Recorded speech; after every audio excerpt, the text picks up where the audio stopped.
بسم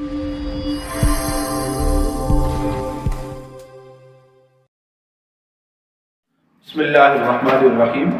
ایک بھائی نے بڑا خوبصورت سا سوال کیا ہے کہ عورت کا لباس کیسا ہونا چاہیے، شریعت نے عورت کے لباس کے متعلق کیا کہا ہے اور شریعت کا کیا حکم ہے۔ تو یاد رکھیں کہ تین چیزیں ہیں۔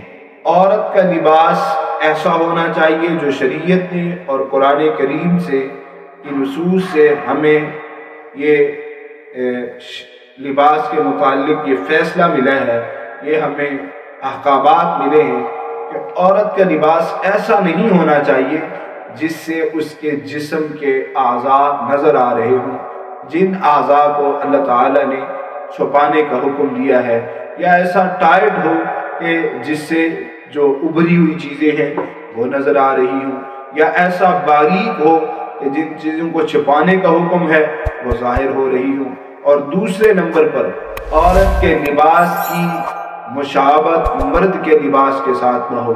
اور تیسرے نمبر پر جو چیز یاد رکھنے کی ہے کہ ہماری عورتوں کا لباس ویسا نہ ہو جیسا کافروں کا ہے، انگریزوں کا ہے، مغرب ممالک کا ہے۔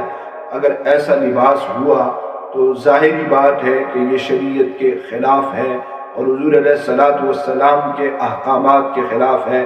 یاد رکھیں، اگر ہماری بہن، ہماری بیٹی، ہمارے بچے خوبصورت لباس پہنتے ہیں تو یہ ایک ہمارے خاندان کی اور ہماری جو امت ہے اس کی بہترین عکاسی کرتے ہیں کہ ہمارے اسلاف کا، ہمارے اکابر کا، ہماری ازواج کا جو لباس تھا، ان کا لباس یہ خوبصورت لباس تھا۔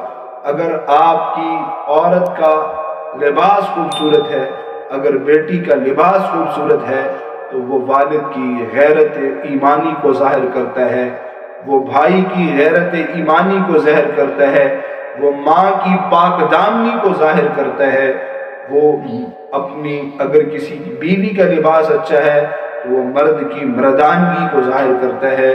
تو لباس وہی پہننا چاہیے جس کی قرآن اور شریعت اجازت دیتے ہوں۔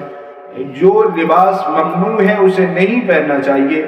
اور اس کی عادت کب ہوگی کہ ہماری عورتیں لباس صحیح پہنیں گی؟ اس کی عادت تب ہوگی جب ہماری معصوم بچیاں جس وقت چھوٹی ہوتی ہیں اس وقت ہم انہیں وہ لباس پہنائیں گے جو شریعت نے کہا ہے، نہ کہ ایسا لباس جس کے بازو بھی نہیں ہیں اور جس کے نیچے سے بھی ٹانگیں بچوں کی، چھوٹے چھوٹے بچوں کی دیکھا جاتا ہے کہ نظر آ رہی ہوتی ہیں۔ تو یہ طریقہ ٹھیک نہیں ہے، کیونکہ یہ پھر ذہن میں سوار ہو جاتا ہے اور پھر بڑے ہو کر بھی وہ یہی کہتی ہیں کہ ہمیں ایسا لباس ملنا چاہیے۔ تو ہمیں کسی صورت میں بھی اپنے بچوں کو ایسا لباس نہیں پہنانا چاہیے تاکہ آنے والے وقت میں ہمارے لیے مسائل نہ ہوں۔